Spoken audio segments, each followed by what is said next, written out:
تو وہ اپنے بلز خود نہیں بھر سکے گی۔ کیسی بے بسی ہوگی یہ۔ سب کچھ ایک دم سے حواسوں پہ سوار ہوا تھا۔ وہ بیڈ پہ بیٹھی روتی رہی۔ ماں کو کبھی اس کے کام کی سمجھ نہیں آتی تھی۔ بس موہت کی ڈاکٹری ان کو کوئی کام لگتا تھا، باقی مالا اور ماہی کی پڑھائی تو بس شغل تھے جیسے۔ اسے ماں پہ بیک وقت غصہ بھی آ رہا تھا اور اپنی بے بسی پہ رونا بھی۔ ماں کے ساتھ مسئلہ کیا تھا؟ خواہ خواہ ان کو سب کو سوغاتیں بھیج کے اچھا بننے کا شوق تھا۔ وہ اٹھی اور اپنا بیگ پیک کرنے لگی۔ وہ آج ہی اسلام آباد واپس جا رہی تھی۔ بس یہ طے تھا۔ کیف کی کال آ رہی تھی۔ اس نے غصے میں کاٹ دی۔ دوبارہ کال کرنے لگا۔ اس نے جھنجھلا کے کال اٹھائی۔ باہر آئیں، آپ سے بات کرنی ہے۔ اس کا لہجہ سنجیدہ تھا۔ اس نے آنسو رگڑ کے پونچھ ڈالے۔ آج یہ بھی اس سے کچھ سنے گا۔ وہ باہر آئی تو ماں لان میں کرسی پہ بیٹھی تھیں، سر جھکائے موبائل پہ بٹن دبا رہی تھیں۔ وہ ان کو نظر انداز کر کے پورچ کی طرف آ گئی، جہاں اوپر جانے کا بیرونی زینہ بنا تھا۔ وہاں کیف کھڑا تھا، ریلنگ سے ٹیک لگائے، ایک جوگر زمین پہ اور ایک جوگر اوپری زینے پہ رکھے، سینے پہ بازو لپیٹے۔ وہ اس کا منتظر تھا۔ ادھر آ کے بیٹھیں اور میری بات سنیں۔ اس کی روئی روئی گلابی آنکھیں دیکھ کے سنجیدگی سے بولا۔ سامنے ایک خالی کرسی رکھی تھی۔ وہ ناک سکوڑ کے گیلی سانس اندر کھینچتی کرسی پہ آ بیٹھی، ٹانگ پہ ٹانگ جمائی۔ کیا مسئلہ ہے؟ لہجہ سخت تھا۔ میں ابھی سن رہا تھا جو آپ اپنی ماں سے کہہ رہی تھی۔ وہ کنکارا۔ کشمالہ کے ماتھے پہ شکنیں ابھری۔ کیف، تم اپنے کان اور منہ بند کرنا سیکھو۔ مجھے بالکل پسند نہیں ہے کہ تم میرے گھر کی باتیں سنو یا ان پہ تبصرہ کرو۔ وہ سنجیدگی سے اسے دیکھے گیا، پھر بولا تو آواز آہستہ تھی۔ اپریل میں گڑ نہیں ہوتا کشمالہ بی بی، 4 سدہ کا گڑ سیزن مارچ میں ختم ہو جاتا ہے۔ وہ ایک دم بالکل ٹھہر گئی، ساکن۔ ہوا رک گئی، شاید اس کا سانس بھی۔ میں نے سلیم سے پوچھا ہے، فروری کے بعد 4 سدہ سے کوئی گڑ نہیں آیا، نہ آنٹی نے کسی کو بھیجا ہے۔ وہ اس کی آنکھوں کو بغیر دیکھتے ہوئے کہہ رہا تھا، اور تب اسے یاد آیا ماں نے ظہیر کو جنوری میں گڑ بھیجا تھا اور اس نے شکریہ کا فون نہیں کیا تھا۔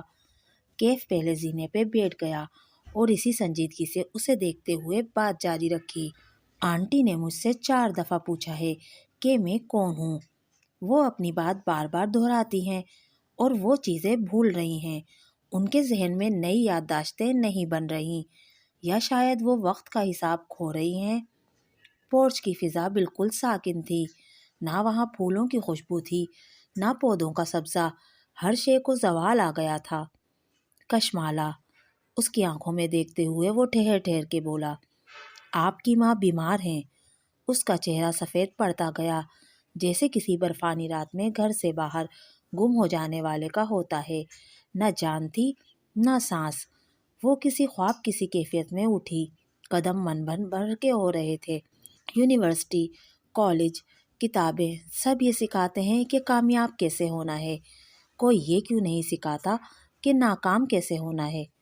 وہ گھاس پہ قدم اٹھاتی لان چیئرز کی طرف بڑھ رہی تھی۔ ماں وہاں اکیلی بیٹھی تھی، سر جھکائے موبائل پہ لگی تھی۔ کوئی یہ کیوں نہیں سکھاتا کہ جاب چلی جائے تو کیا کرو گے، ناکام ہو جاؤ گے تو کیا کرو گے۔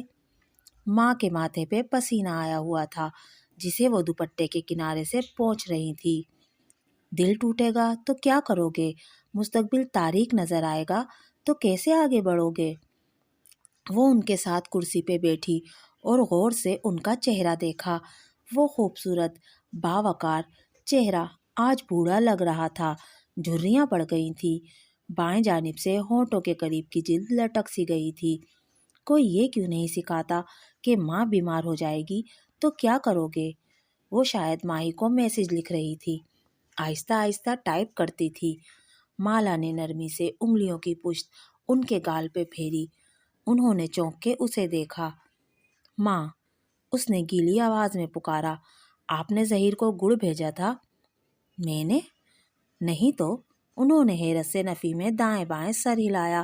اس حرکت میں ایک بے بس سی معصومیت تھی، آنکھوں میں کچھ کھوئے کھوئے سے ہونے کا احساس تھا۔ گڑ تو سردیوں میں ہوتا ہے مالا۔ وہ نرمی سے ان کے چہرے پہ انگلیوں کی پشت پھیر گئی۔ کچھ مختلف سا تھا ان کے چہرے میں، کوئی یہ کیوں نہیں سکھاتا کہ ماں بیمار ہو جائے تو کیا کرو گے؟ مگر کشمالہ مبین کو معلوم تھا کہ اس نے کیا کرنا ہے۔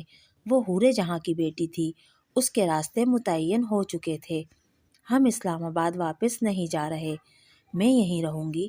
وہ سیڑھیوں کے ساتھ کھڑا تھا جب وہ اس کے پاس آئی اور اسے اپنا فیصلہ سنایا۔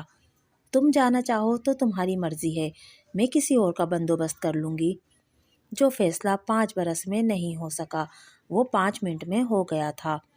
میں کہیں نہیں جا رہا، میرے گھر میں کوئی ایسا نہیں ہے جو مجھے مس کرے۔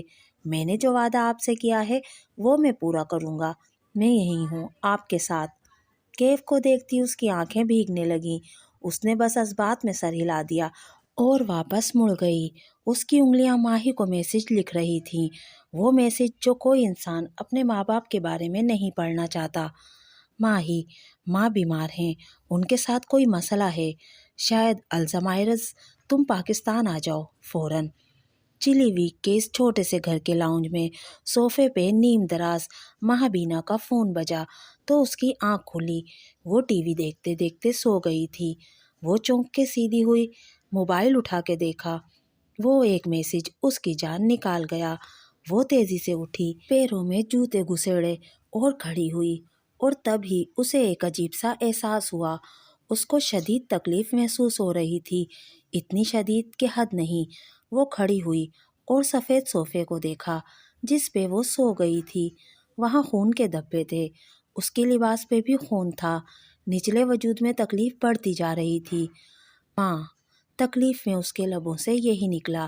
وہ دوہری ہو کے بیٹھتی گئی، اور پھر دوسرا احساس زیادہ جان لیوا تھا، میرا بچہ۔ دوستو، یہ تھا ناول مالا کی پہلی قسط کا 10واں اور آخری حصہ۔